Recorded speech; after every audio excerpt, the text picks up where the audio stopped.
Hi, this is BB. Um, I noticed the dark circles. Even my neighbor noticed it already. For the last 3 or 4 days, nights I've not been sleeping well. So since the 24th, I think I've not been sleeping well, or 23rd. I I'm afraid to really take sleeping medication because if I do, I'm afraid if I'm in a deep sleep, what's going to happen. So basically, I'm living under a sort of terrorism. Yes. This is why I know for sure the people who are doing this know 100% sure that they're domestic terrorists. They seek to instill terror in people's hearts, people's minds. They want to instill terror, and they succeed at it. They want to create in us that feeling of hopelessness, that feeling of helplessness, that feeling of constant frustration at our situation. They make us angry, hopeless, helpless, fruitless, futile. These are the words that are synonymous with our situation, or so they want us to believe. The same situation that they create and they are paying people to help maintain in our lives. And yes, like I said, I do believe, this is my firm belief from what I see, nothing happens without a reason. This whole gang stalking thing was probably created for activists, or what society might call upstarts, who like to make a people, make certain things come to light, use their voice, talk about police brutality or driving while black, or just being outspoken or direct in some way that annoys certain people in positions of power. But at the same time, it is my firm belief from what is happening to me that there are criminals, just common criminals, who hide under this umbrella, hoping that their acts of terrorism is also going to get swept under the rug. And it does, because this is the mass mentality. This is the mentality of the people who are being, quote unquote, targeted. People believe this because people want to believe this.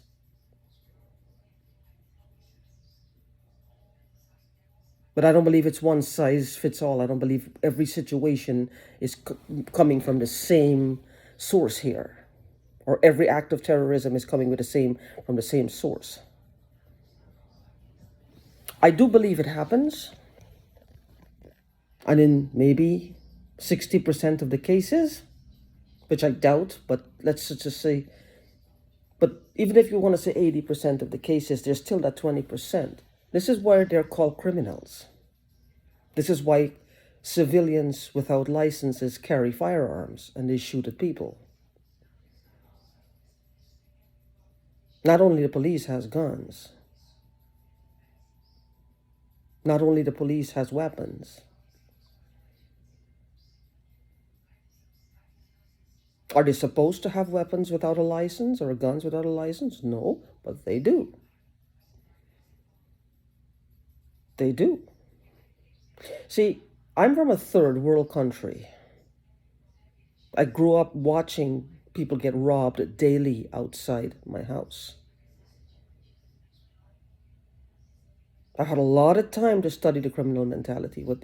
You see, there are different aspects to it. I know what lawlessness is. I know what lawlessness is. And this country, America, the US of A, the United States of America, is vastly becoming like a third world country, like you're living in the Wild West again, where people will just shoot you on the street just like that, if for that the meagerest of reasons. They don't have to like you for some one reason. You don't even have to offend them. They'll come after you. I know people who believe fervently, and they do. And yes, there is a wide umbrella. It is extremely wide, and that is my point. And there are people who are common criminals who are hiding their acts of terrorism under this umbrella. Under this umbrella, how many people are being brought to justice? Who are the perpetrators? Whether you want to say it's law officials, police officials, lawmakers, CIA, NSA, whatever you want to call them. How many of those people are brought to justice? Not many. So are you saying that criminals, common criminals, are seeing this and they can carry out their acts of terrorism and just hide under this umbrella? Nobody is being brought to justice because everybody has this mentality. It's government officials. Yes, I get it. The technology that they're using is from the government. The information they're getting is probably from the government. I don't know much about that part. But from what I see, this woman, if she's not a natural born psychic, and she might be, and I never ever thought this. I mean, I never associated it with her. That she's a natural born psychic. But I also believe that technology is involved. Because all my head is sore spots all over physically, and my head is always on fire. Why? Granted, there's stuff that's being sprayed that's causing a lot of that's being sprayed, and I'm inhaling it. It's probably going into my mouth when I'm sleeping, when I'm talking, because I wear the mask. But most of the time I wake up, the mask is down to my chin. And tonight I heard myself. I woke up to myself. I thought I was dreaming, and I'm talking in my sleep, like literally talking in my sleep. Now, one of the reasons they're following me and recording me is maybe she does that, and that's something to get to think about with you too. She's getting me to talk in my sleep. It make it sound like if we're talking in bed. There's a saying in my country, we call it a gaff. We're gaffing. We're talking in bed or something. I think she wants to give people the impression that she's in here with me. So she's recording me talking because I was talking. Something I was dreaming. I can't remember what it was. I was dreaming something and I was literally talking with some woman. I don't know who it was. And I heard her, and then I came into consciousness. Maybe the talking, my physical body woke up because the talking was too fervent. And maybe I consciously heard my own voice and I woke up, which I think I did. I never ever used to talk in my sleep before. Never. Nobody ever said that to me. Not lovers, my parents, my grandma, all of, no. Because I grew up in a third world country. We had a house, yes, but the rooms the style of the houses are different from here. So if I did talk in my sleep, and my mother used to talk in her sleep. She used to grunt a lot, but she probably used to talk too. She used to say words, but not sentences, not that I could recall. And apparently I'm doing the same thing here. I'm talking in my sleep. But literally, I was talking about some woman, I don't know who. Looked like the woman was drowning, or she was in some kind of water. I don't know. See, this is what I mean. I have a feeling that there are people around here, the people who are involved in this, that they're bad people, they're ugly people. And they've done a lot of atrocities. They have a lot of them under the belt. I think that movie Bonnie and Clyde. I think this couple I'm referring to. They make them look pale. If those people were real, which they might have been, well, they're like a speck on these two radar. They have nothing on them. These two, from what she's doing to me and the enjoyment she's getting out of it, one does not learn this. This is just who one is, or what one has chosen to become. This is just who they are. This is their chosen path. Don't know. I don't know what it is. But anyway, I woke up. This is why these circles are under my eyes too. Because the chatting, and she was talking too. She wasn't here with me, but she was talking as well. Now, let's examine that. What if one to say, well, she's wanted, and I have her here, I'm harboring a fugitive, I'm a green card owner, that could cause me to get deported, that could cause me to be seen, well, there's a federal offense, they will deport me. So that's one. I don't know where I know she's here around here, at least I think so. Or she could be paying people to do this. Shitloads of money, which means she has access to lots and lots of money. What I don't understand is nothing here is making sense.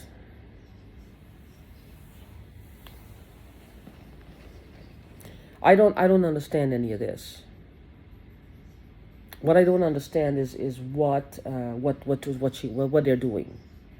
But what I do know is that I have things that are missing. What's so special about me, except I have inheritance that could potentially be worth millions of dollars. Could probably be a multimillionaire. And yes, that may be chicken feed to some of you, but it's a lot of money to kill for. But people would look at me and say, she can't be a millionaire. No, if you have something that's of value and you don't know how much it's worth, but somebody else does, and for whatever reason they have to bring you down or kill you because they don't want to say, well, that's worth a lot of money, you should sell it, and you give them something. They want to own it, which means it's a lot of money. It's a shitload of money. They don't want to share in your good fortune or have you share it with them. They want it all. They want it all. Like it's theirs. They feel a sense of entitlement to it. This is the thing. If the stamps are the motivation here, I'm just looking at her mentality or their mentality. I don't know where she doesn't, this woman is a different nationality from me. They're from a different country. They're from a different lifestyle. They don't know me. They don't know my grandma. They don't know anybody. But she feels like she owns, well, she doesn't own me. I'm just like in her way from getting all my inheritance. Like I'm standing in her way and her man's way. This is how bold as brass they are. They have connected with my wealth, you see. They have connected with my material things, you see. In their minds, it's theirs. I don't know how. Something happened last year that brought a little bit of drama around them, around me. But it was all talking by someone.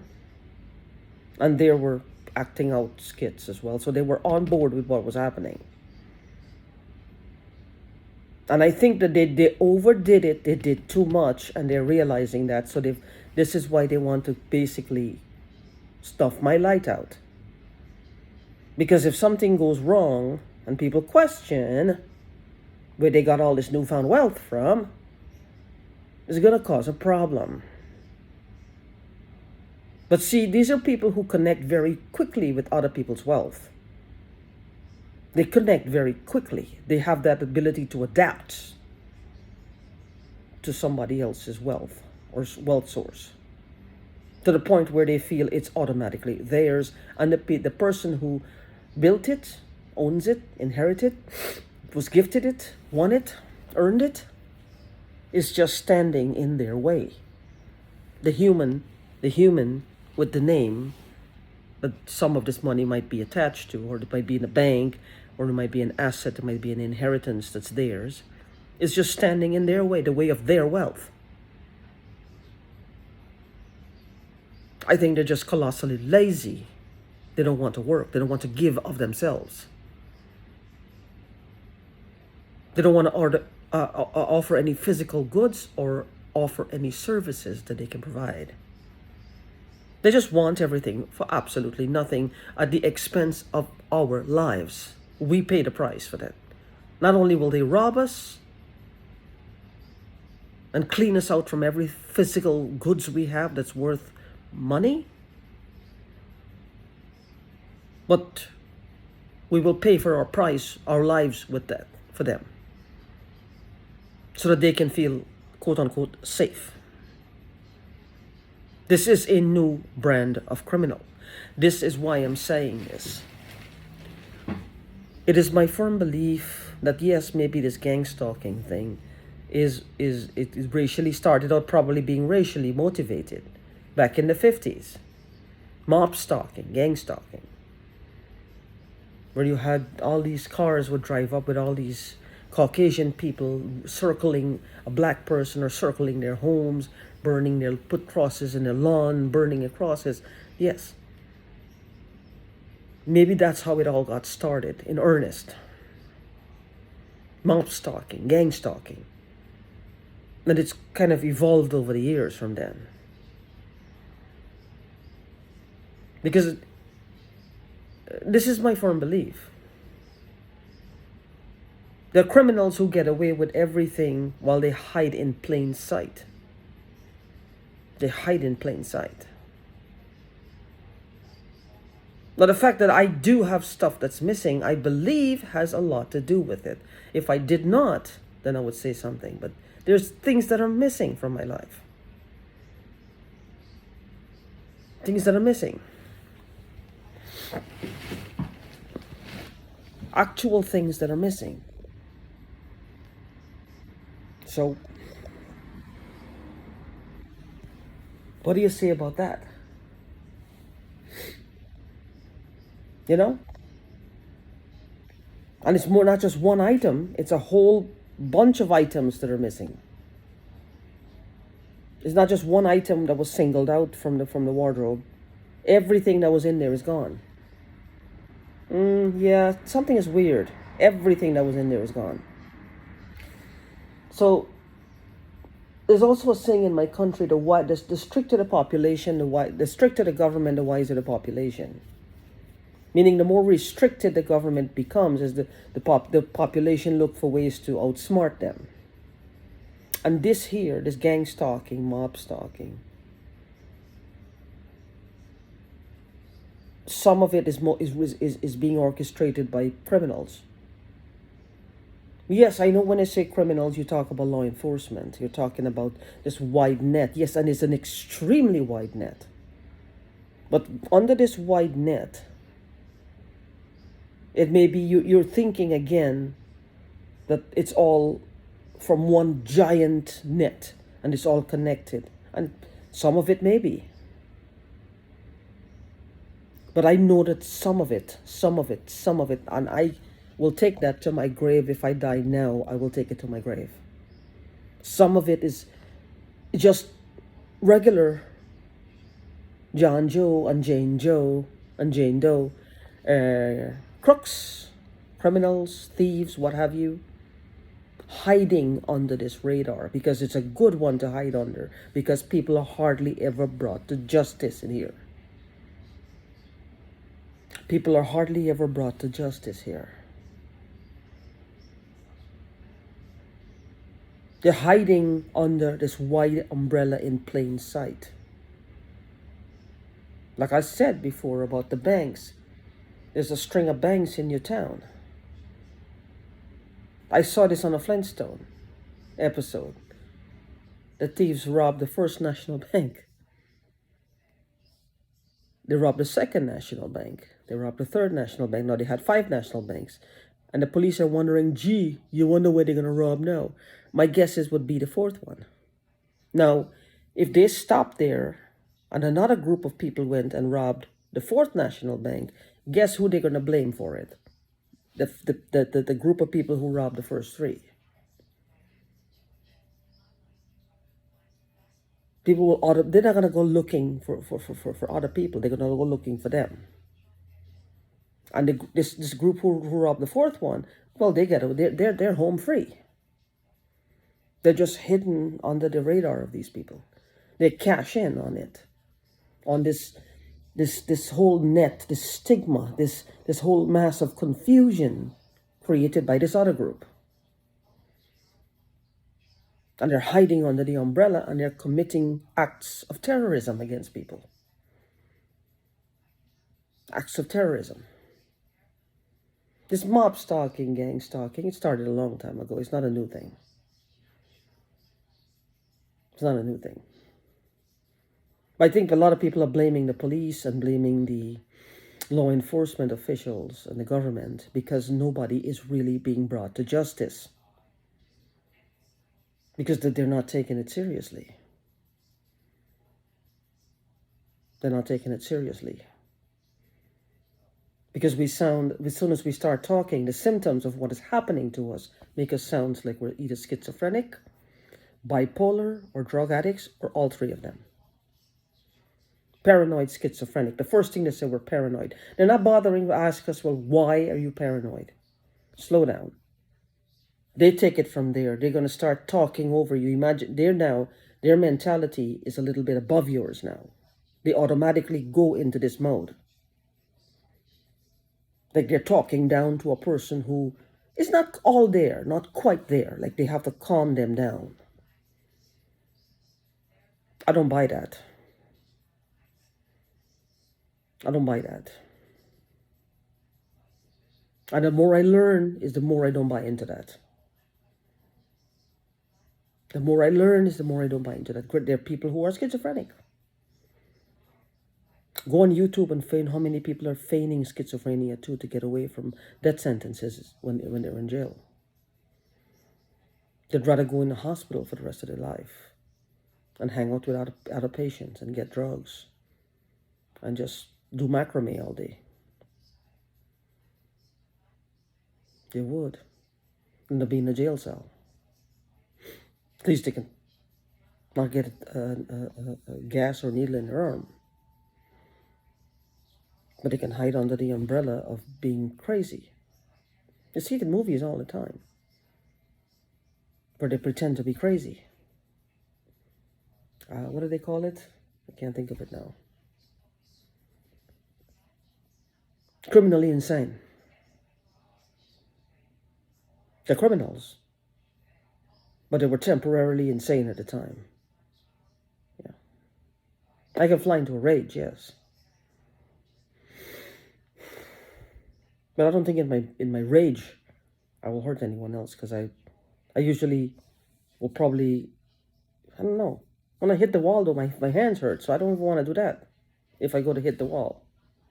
Because the back of my head, no, that's gonna hurt. You know? You tell anybody about it, they automatically think you're being paranoid. This is what I hate most of all. In all of this is what I can't stand. This is what I can't stand. Is people just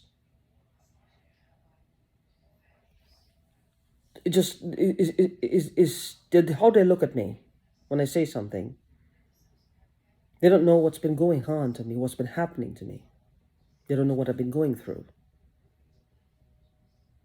If I had a cousin out there, or a sister out there, or a brother out there, or a friend out there, or a stranger out there who told me the same thing, I have to put myself in their shoe. How would I react to it? What would I believe? That this person could have such a vendetta against me, that they could be doing this even if they're here personally, or somebody else, they're being paid and they're watching it to see what's happening. That's for so long. It would seem, I guess, though, it's a learning process. Even though I wouldn't believe them at first, after a while I might be open-minded enough to listen. Because this is how you learn, this is how you grow, this is how you gather information, this is how you're able to combat situations like these. When you get out of your stage of disbelief and you become more tolerant, more softer to understanding why this is happening. then you're able to create a system by which to combat it.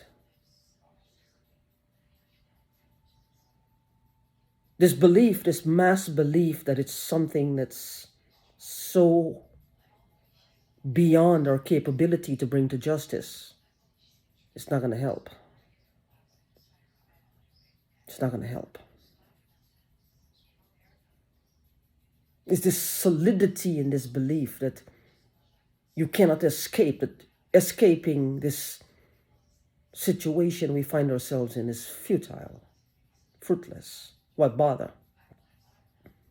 To put us in this mass feeling of like living in a concentration camp where death is the ultimate outcome for us anyway. No, I don't want to live like that. What have I learned from this? That's not what I've learned. There's no situation. This situation was created by humans. And as a human, we can find a way out of it.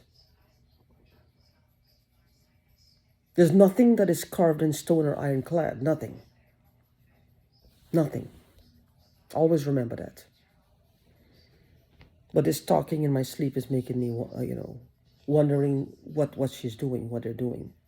If they're getting me to say things. I just feel like there's something out there for something for me, not against me, but for me, that's out there, and these people are making sure that it is that I stay out of its reach, that there's a disconnection with me in that. There's a disconnection somehow, because what she's doing is telling me exactly that. Or what they, if you want to call it they're doing, is telling me exactly that. There is something out there these people are keeping us away from, keeping us under a cup, keeping us under a bushel, keeping us under a bowl where we can't have access to it. Well, it's time maybe for whoever or whatever is out there need to be a little more proactive in their approach. I think so. They need to be a little more proactive in their approach. That's all.